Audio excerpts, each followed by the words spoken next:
अस्सलाम वालेकुम क्लास, कैसे हैं आप लोग? सब उम्मीद करते हैं कि सब खैरियत से होंगे। क्लास आज का लेक्चर नंबर 6 है और इसमें हम financial statement for Islamic bank के बारे में डिस्कस करेंगे। और इसमें सबसे पहले financial statement for Islamic bank से उसको हम देखते हैं। और इसमें हमने conceptual framework of Islamic accounting, accounting treatment for major Islamic transactions, disclosure method for major Islamic transactions को डिस्कस करेंगे। User group of accounting information for Islamic bank कौन कौन से हैं, ये इसने यहाँ कैटेगराइज करके आपको बताए हैं। तो सबसे पहले इन्वेस्टर्स हैं, जो कि पोटेंशियल एंड एग्जिस्टिंग भी हो सकते हैं, लॉफुल एंड एक्यूटेबल इन्वेस्टमेंट भी हो सकती है इन्वेस्टर के पॉइंट ऑफ व्यू से। सेकंड जो है वो है क्रेडिटर्स। क्रेडिटर्स भी हमारे पोटेंशियल भी हो सकते हैं और एग्जिस्टिंग भी हो सकते हैं, और ये लोग भी हमारे लॉफुल ट्रेड एसेट्स के तौर पर जो है हम इनको ग्रुप वाइज जो है कैटेगराइज कर रहे होंगे। देन है जी रेगुलेटर्स, जिसमें CBOs आ जाएंगे, sharia supervisory board and advisor council आ जाएगी, कस्टमर्स आ जाएंगे जिसमें लॉफुल गुड्स एंड सर्विसेज को हम डिस्कस करेंगे, others who may be affected by the disclosure और नॉन डिस्क्लोजर ऑफ इंफॉर्मेशन। इन सारे ग्रुप्स को हमने डिवाइड किया है अकाउंटिंग इंफॉर्मेशन के लिए। देन है जी accounting and auditing organization for Islamic financial institution, जिसको हम IOFI के नाम से रिप्रेजेंट करते हैं। इसका प्राइमरी पर्पस क्या है?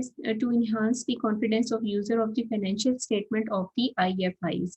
ठीक है, तो इस्लामिक फाइनेंशियल इंस्टीट्यूशन जितने भी हैं उनकी जो है फाइनेंशियल स्टेटमेंट्स, उनको हम बेहतर से बेहतर करके अपने यूजर्स को, जो कि हमारे स्टेक होल्डर्स भी हो सकते हैं, उनको हम उनका कॉन्फिडेंस इन्हांस करने के लिए उनकी हम फाइनेंशियल स्टेटमेंट्स को इम्प्रूव करके शो करते हैं IOFI के थ्रू। ऑब्जेक्टिव IOFI का जो है वो है जी develop accounting and auditing thought relevant to IFIs, disseminate accounting and auditing thought relevant to IFIs, promulgate and interpret accounting and auditing standard for IFIs, review and amend accounting and auditing standards for IFIs। तो basically IOFI का काम है कि जितनी भी accounting से relevant जितनी भी इंफॉर्मेशन है और जो ऑडिटिंग से रेलिवेंट जितनी भी इंफॉर्मेशन है, उसको आप एक प्रॉपर वे से जो है प्रेजेंट करेंगे उन यूजर्स को जिनके लिए इस्लामिक बैंक की जितनी भी इंफॉर्मेशन है वो ज़रूरी है। Objective of Islamic financial institutions या अकाउंटिंग एंड रिपोर्टिंग, IOFI को ही बारे में वो आपके साथ डिस्कस कर रहा है कि present entities, economic resources, obligation and related risk, determine ज़िकात obligations, estimate cash flow and related risk, ensuring reasonable or equitable rates of return to investors, disclose Islamic banks discharge of social responsibility not as a constant but as a goal। तो इसमें हमने basically objective आपसे पूछे हैं कि कौन कौन से ऑब्जेक्टिव्स हो सकते हैं, और इन्हीं को आप इसी तरह कैटेगराइज करके आप हमें राइट डाउन करके देंगे अगर ये क्वेश्चन पेपर में आते हैं। देन है जी ऑब्जेक्टिव मजीद IOFI की ही वो डिस्कस कर रहे हैं, to ensure right and obligation of interested party to safeguard entity assets and rights of other, to contribute to enhancement of managerial productive capacities, to provide useful information to make legitimate decisions, ensure Sharia compliances, distinguish prohibited earnings and expenditure। Accounting concept and Islamic perspective में हम देखते हैं। Accounting unit की है जी separate legal entity, owner are different from the managers. Periodicity एक concept है जिसको उसने डिफाइन किया है IOFI के पॉइंट ऑफ व्यू से। Periodic report of financial position as of given date and divided into reporting period, normally annual. Accounting for ज़कात based on 1 year complete ownership. Then अगला कॉन्सेप्ट है going concern, contract assumed to continue until there is evidence to the contrary, when material uncertainties, those uncertainties should be disclosed। Then is a matching of revenues and gains with the expenses and losses that relate to that period। Measurement attributes में acquisition cost, cash equivalent values, asset replacement cost, इन सारी चीज़ों को हम discuss करेंगे। In the case of zakat, measurement preference is current market value, IOFI FES 9 cash equivalent value। अब यहाँ इसने IOFI का स्टैंडर्ड आपको बताया हुआ है कि स्टैंडर्ड के मुताबिक आपने ज़कात की मेजरमेंट करनी होगी। Then is the definition of asset according to Islamic Bank या according to IOFI, capable of generating positive cash flows or other economic benefits in the future, either by itself or in combination with other assets which the bank has acquired the right to hold, rightful ownership of mal, use of dispose, right on manfaat as a result of past transaction or event। तो basically ये आईओफी के मुताबिक assets को define कर रहा है। Basically asset जो है ये आपको पॉजिटिव कैश फ्लो को जनरेट करने में आपको हेल्प आउट करते हैं। Basic of double entry system जो कि हम नॉर्मली यूज करते हैं अकाउंटिंग के अंदर, इसमें asset is equal to capital plus liability को उसमें शो किया। When the entity earn profit, since it belong to the owner, it had to be added with the capital. तो जब आपको प्रॉफिट अगर जनरेट हो रहा है तो वो कैपिटल में ऐड हो जाएगा, जिस तरह इसने आपके सामने रिप्रेजेंट किया है। Asset is equal to capital plus profit plus liability. Profit basically क्या है, इनकम माइनस एक्सपेंस है। Asset is equal to capital plus income minus expense plus liability भी आप इसको शो कर सकते हैं। Then asset plus expense is equal to capital plus income plus liability. Then है जी एसेट प्लस जो एक्सपेंस है, अगर ये इंक्रीज होंगे तो डेबिट होंगे, अगर डिक्रीज होंगे तो क्रेडिट। इसी तरह कैपिटल, इनकम और लायबिलिटी, अगर ये इंक्रीज हो रही है तो क्रेडिट होंगी, डिक्रीज है तो ये डेबिट होंगी। अब क्वालिटेटिव करेक्टरिस्टिक्स आपको बता रहे हैं। अंडरस्टैंडेबिलिटी है जी, इसमें है information should be presented in a way that is readily understandable by the user who have a reasonable knowledge of business and economic activities and accounting. Relevancy होनी चाहिए। अब अगर रेलिवेंसी है तो फिर information in financial statement is relevant when it influence the economic decision of users. Information is material if its omission or misstatement it could influence the economic decision of user. Information must be provided to user within the time period in which it is most likely to bear on their decisions. Reliability होनी चाहिए information में, तो इसको हम कैसे represent करेंगे। Information in financial statement is reliable if it is free from material error and biases and can be depended upon the user to represent event and transaction faithfully. Then here comparability. User must be able to compare the financial statement of an enterprise over time to be able to identify trends in its financial position and performance and to compare the financial statement of different enterprises. Then is the application of the accrual method. The accrual basis accounting principle is the revenue should be recognized when realized and cost should be recognized when they occur. Realization of the revenue is expressed by these three conditions. The institution has earned the right to receive the revenue. There is an obligation on the part of the other party to remit the revenue. The amount of revenue should be known and collectible with a degree of certainty. The same is applicable is in recognizing the revenue in Islamic financial statement. Content of annual report जो है, इसमें balance sheet आपका लाजमी होनी चाहिए, जो कि balance sheet जो है ये रिप्रेजेंट करती है a snapshot of the company's financial position as at the company's accounting year end. It doesn't reflect the present value of the company. इसी तरह इनकम स्टेटमेंट इसमें होनी चाहिए जो कि समराइजेस करती है ट्रेडिंग एक्टिविटीज को और रेवेन्यू जनरेटिंग ट्रांजैक्शंस को that have been undertaken by the company during its accounting period to produce a profit और loss. Then cash flow statement इसमें होनी चाहिए जो कि आइडेंटिफाई करती है how a company cash has been generated, how it has been spent.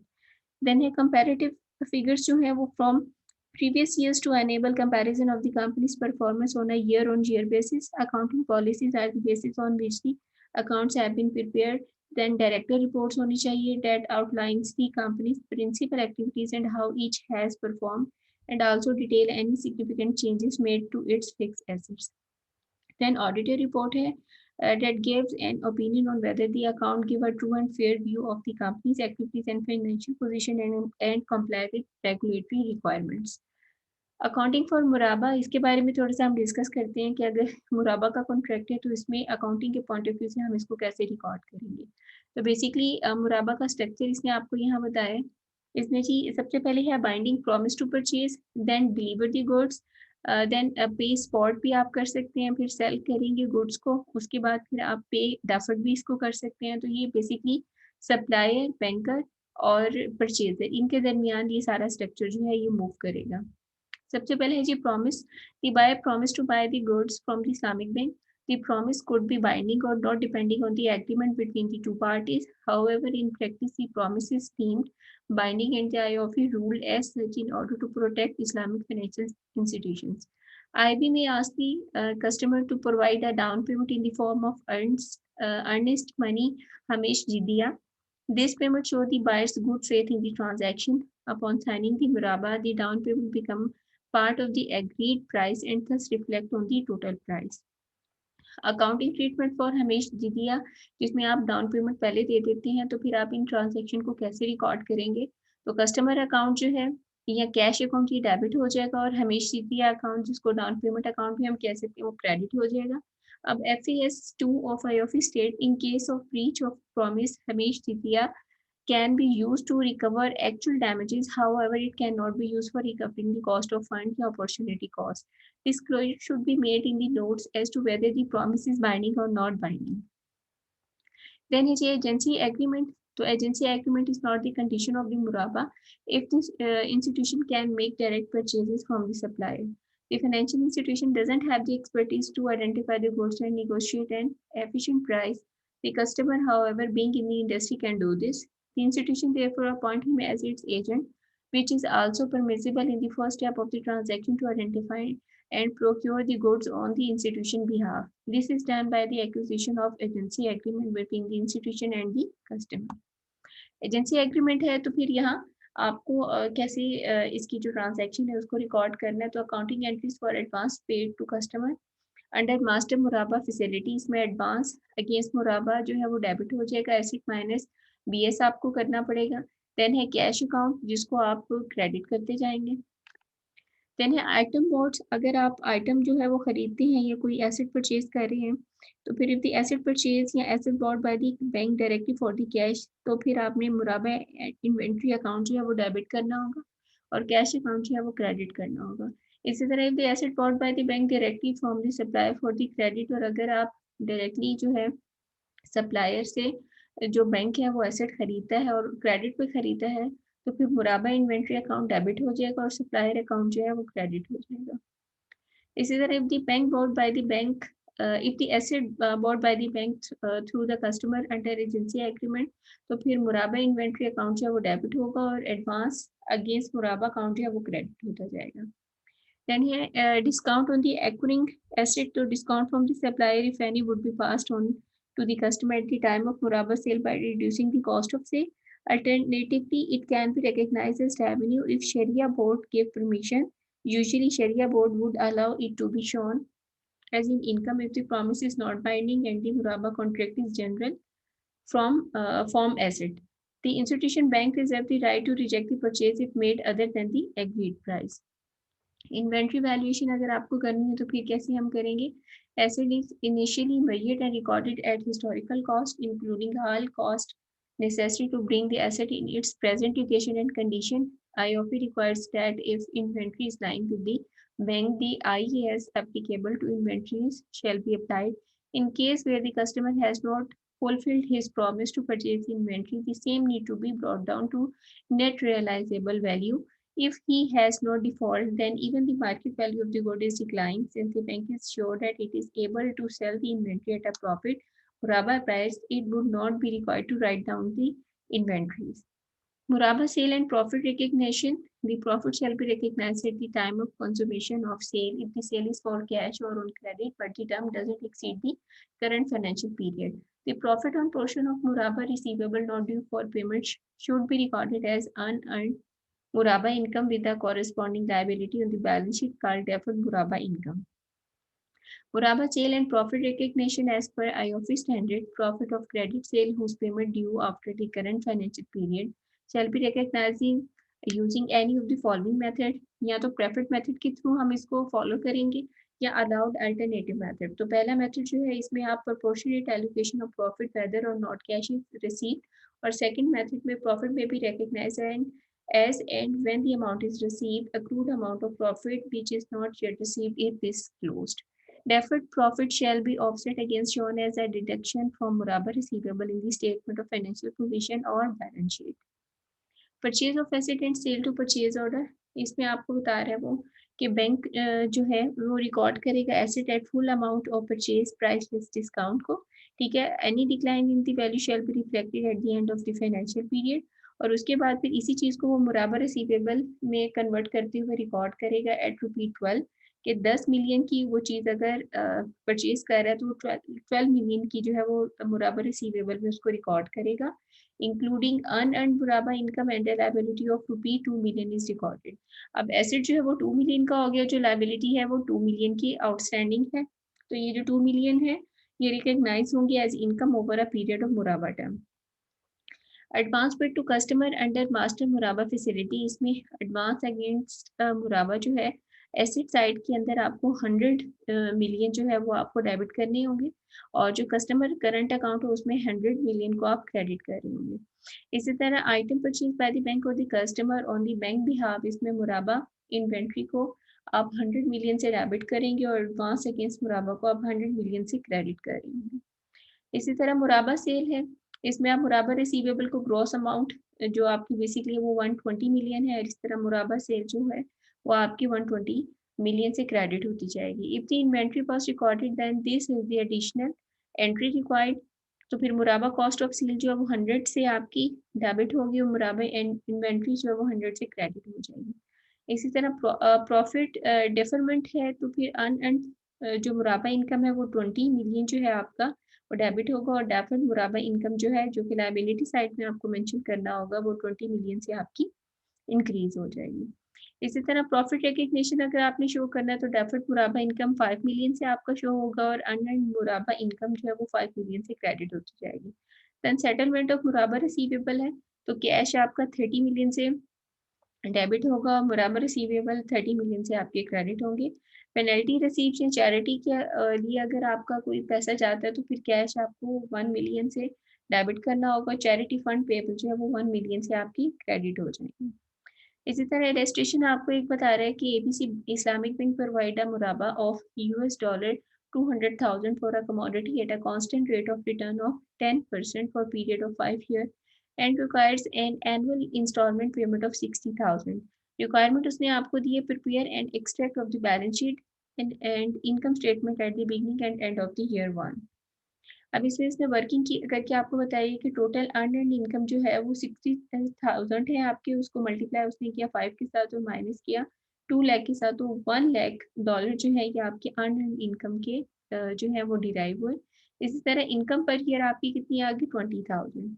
अब balance sheet उसने शो करके आपको बताई 0 पीरियड की और 1 ईयर की। 0 पीरियड में तो वही मुराबा रिसीवेबल आपके 3 लाख की है, जबकि ओरिजिनल आपके कितने 240,000 के। इसी तरह अर्न एंड मुराबा इनकम जो है वो आपकी 1 लाख की है 0 पीरियड में, जबकि एक्चुअल वो जो अमाउंट है वो 80,000 की है।